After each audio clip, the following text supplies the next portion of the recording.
Happy Wednesday, everyone. Good to see everyone. Although I can't see you, you can see me. I want to give a shout out first before we talk about some of the critical middle things that are happening geopolitically, and also mainly from a U.S. standpoint, because a lot has happened. Want to give out a quick shout out to Elm Wealth. Today they rang the bell, so that's Victor Hagani. We've done interviews with Victor a number of times. And they had launched their Elm Market Navigator ETF before, but today they opened up the New York Stock Exchange and got to ring the bell. Very cool. That's a wild experience to have, and congratulations. So let's get into it. Let's talk about some mining stuff here. And like I said, we're going to talk about a couple of things. So Fast 41 from the U.S. We're going to talk about the Declaration of Resource Independence, as I like to call it, or the Section 232 strike for critical minerals kind of piece that's also happening. But let's start with an article that I saw that touches on 10 global issues to shape mining in 2025.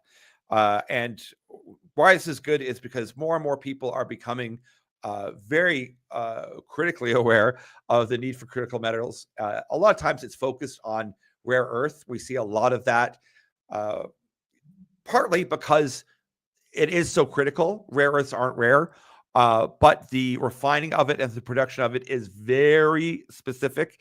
But it's right now kind of the flashpoint to explain the entire situation that is happening between tariffs, trade wars, and the realignment of partners. Is that it's kind of the flashpoint for it. Is let's focus on just the rare earth, but it means all of the critical metals.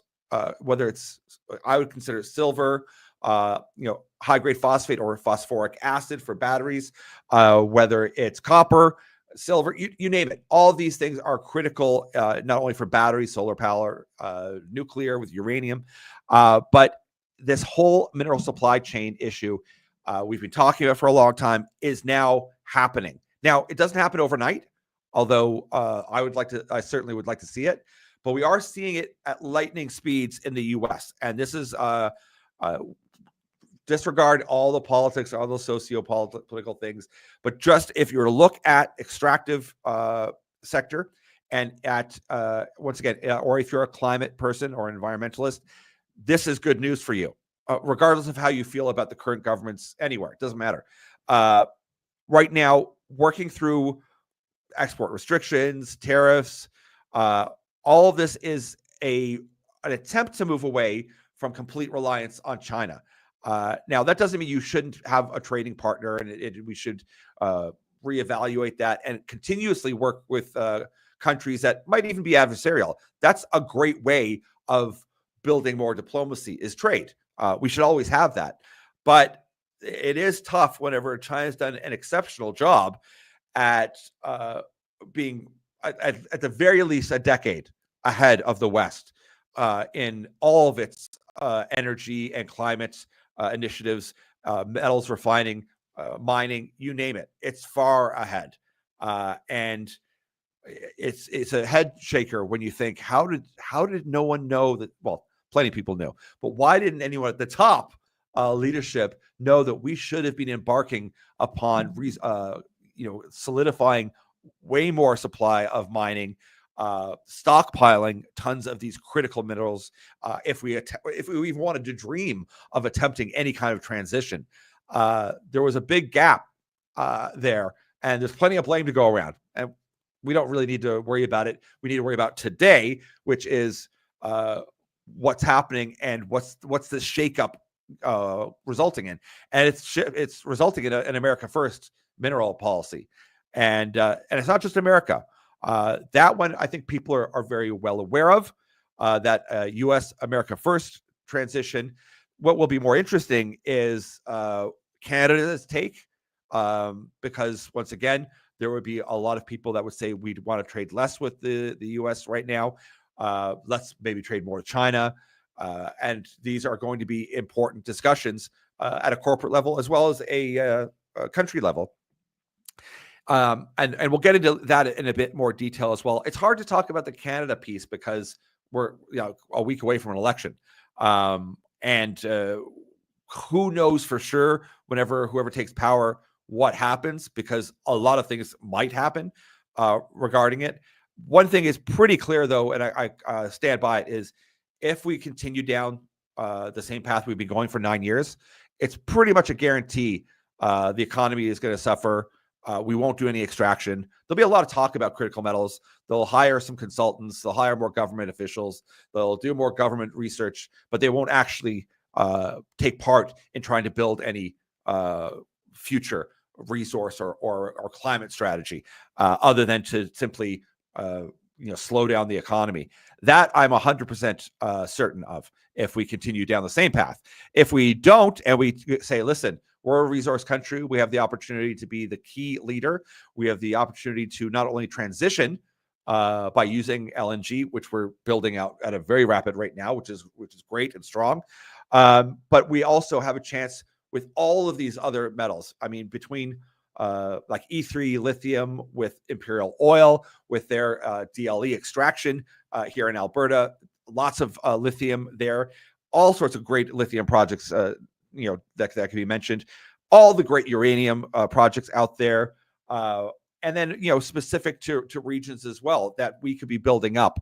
So it's not just that Canada has an opportunity and that the US is finally acting and saying, listen, we're serious now. It's not just talk. We want these metals, and we're going to get them, hell or high water. And they're moving at a great pace. And once again, that, just looking at that alone, this is what we need to see. And everyone should be happy about that part. But it's not just, like I said, these two countries. It's the Gulf states, Saudi Arabia, UAE, Qatar. They're spending a lot of money in mining. Now, we don't see about it over here in Canada because they're not investing in Canada. They should be.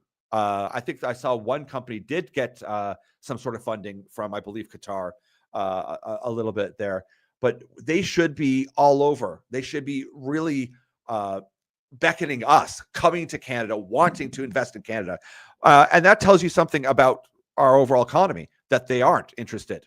That's disconcerting. We should be taking advantage of the money, the wealth, the desire for critical metals, because we can fund these things properly. In any event, they're doing all sorts of joint ventures. They're looking for expertise, and they're mining. EU, they have the same problem as Canada. Guess what? Well, it's the same government. So they are having the same problems. We've talked about the problems in EU, whether it be with Germany having shut down and their uranium and nuclear facilities to go back to coal, of all things, is that you see a lot of times when you just hire, and I say hire or elect, based 100% on ideology. So in this case, say a Green Party that has no expertise in project management, finance, economics, or anything of that nature, and you ask them to run not just say Tesla, but no, run a country, you're probably going to run into some issues. And this is the problem with the influence that media has, that our poor education system, is that we need to be hiring or electing people on the basis of, can they run a business? So, or can they run Canada, or can they run the US? And are they have the ability to hire properly, to provide the expertise, to kind of be the figurehead and the leader to get things done, or are they not getting anything done? And those are very easy things to evaluate. And we'll leave it at that. We're seeing an exceptional rise in resource nationalism, which I think is great. Now, that also can be counterintuitive, whereas you see in places like Mali, dealing with Barrack, there's countries that will renege on deals, or they'll come up with tax situations that are questionable. And these can be very disconcerting whenever a company has spent billions in a country developing an infrastructure for them, and actually mining, to then have to deal with that type of nationalism. I mean, more the nationalism of saying, listen, specifically for the US, yes, you should have your interests first. You should be America first. Canada should be Canada first. We have an opportunity to certainly be Canada first, and to be getting all of these critical metals out of the ground. And we have a chance right now to vote that way, to say, yes, we want to be a world leader in energy and also the dominant world leader, or at least rising or rapidly growing world leader in all of the energy transition materials. And that, once again, that's something, regardless of your political affiliation, that kind of satisfies everyone, as far as I'm concerned. It just needs to be positioned that way to people.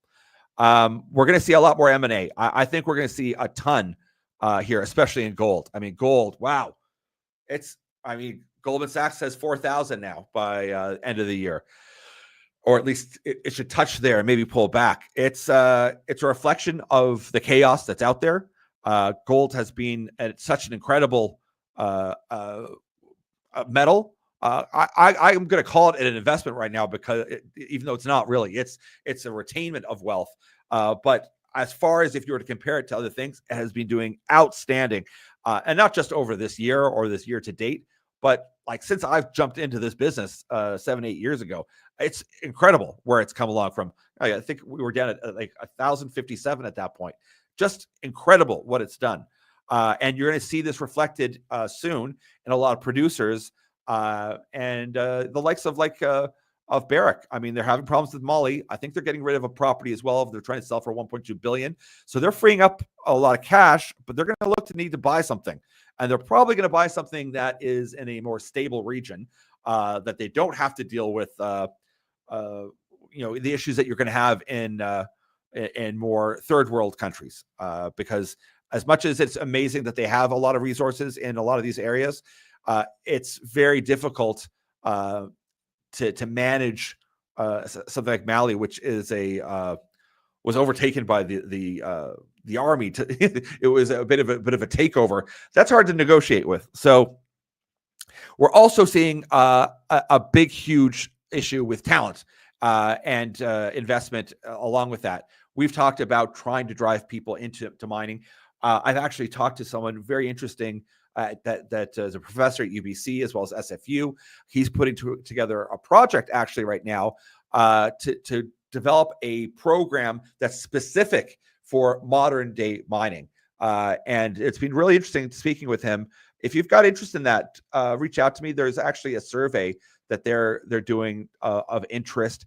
It's a very interesting project that he's putting together, because it deals with actual real world application of what is mining, how does it work, how is the funding, how is ESG in it, all the real type of stuff rather than just kind of in theory. So lots of things. I like that top 10 list because we talk about all of these things.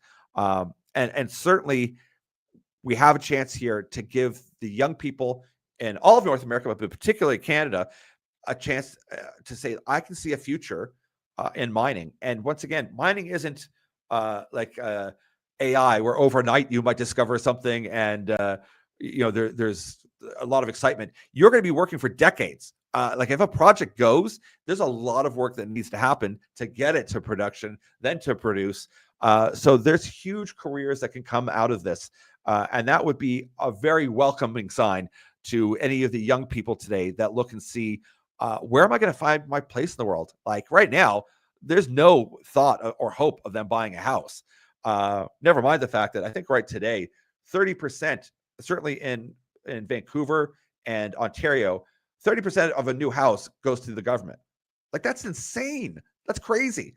So that's also a big talking point in the political election as well. But a little bit more news too, coming out of a new facility here in Canada, Saskatchewan, a rare earth facility. I'd heard about this one. It kind of got stalled out a little bit, but this is good to see. As we've mentioned, it's not just about finding the heavy rare earths or just the rare earths. It's about refining them and producing them. That's the next stage of conversation of saying, why is it that if we even mine here, we're shipping the ore off to China to refine, or shipping it somewhere else? We should be refining here in Canada. I know it's a dirty business. Certainly people don't want to look and see, oh, we're doing the dirty business. It's getting done. It's somewhere. We know that the world's interconnected today. So just pretending that it's not getting done near us that shouldn't float in anyone's boat anymore. It should be that we want to refine here, not only because then we have control of that supply chain and create jobs and a ton of wealth, but we can stamp our standards onto it. And international standards are one thing, but Canadian standards are a lot higher. I would say they're exceptional and very well known, and that's something we should be very proud of.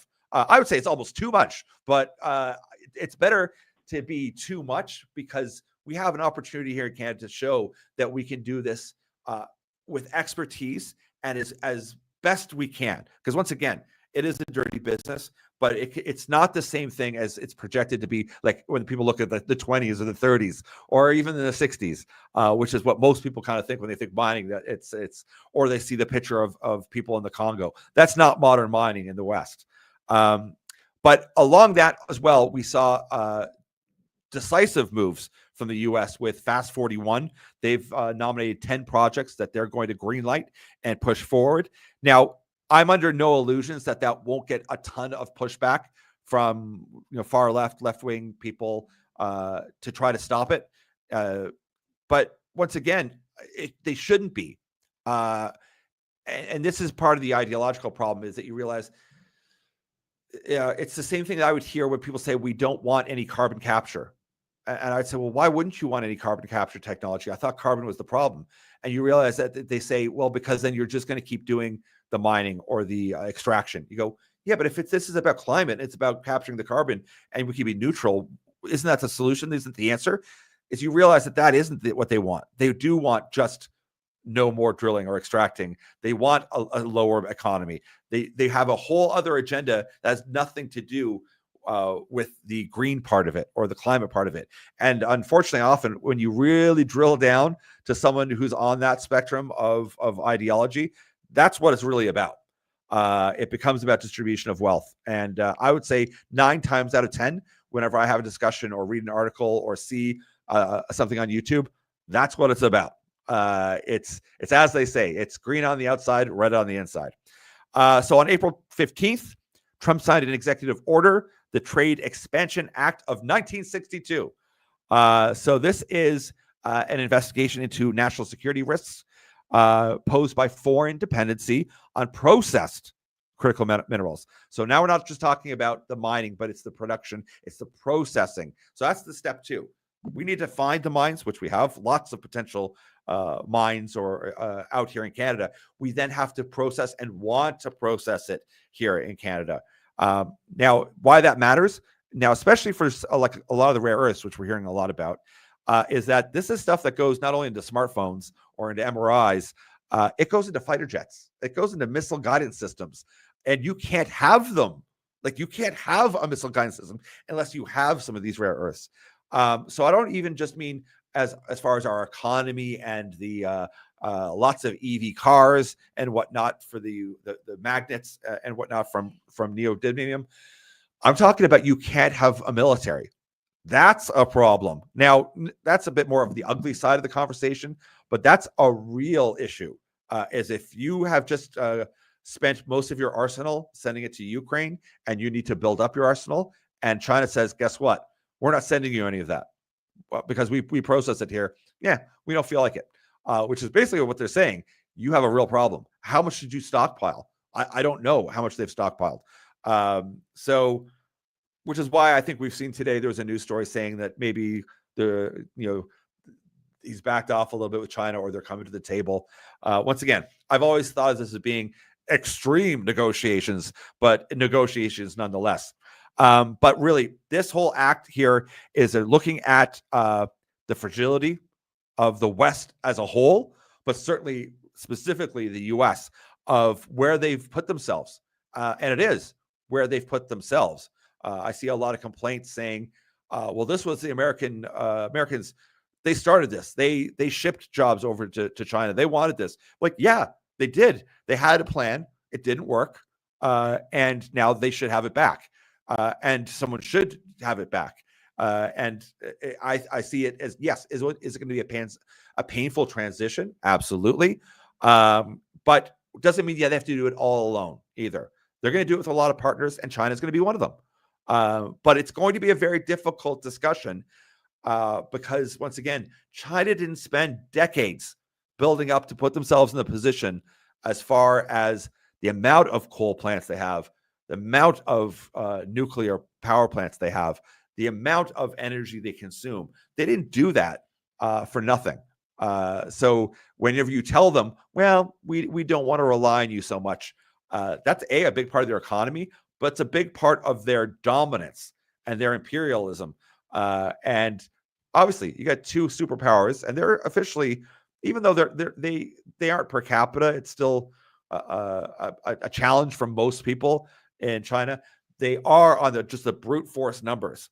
Certainly are on the brute force numbers of carbon emissions. They're a massive leader, and we've always complained like they seem to be never judged for their emissions. Yet Canada is going out of their way, spending hundreds of billions of dollars to change a 0.2% on emissions, which is a rounding error. It's negligible, and that's the insanity that is our current Western ideology.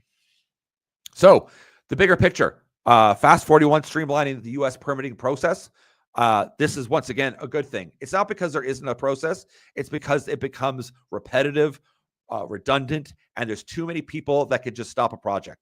And that has to stop. If people are serious, we need to get going and start getting these things out of the ground. And then also building up the processing plants so that you can start building all these critical metals and use them for the critical parts of your industry. I know when people say they're not bringing back these manufacturing jobs, well, they're going to bring back some.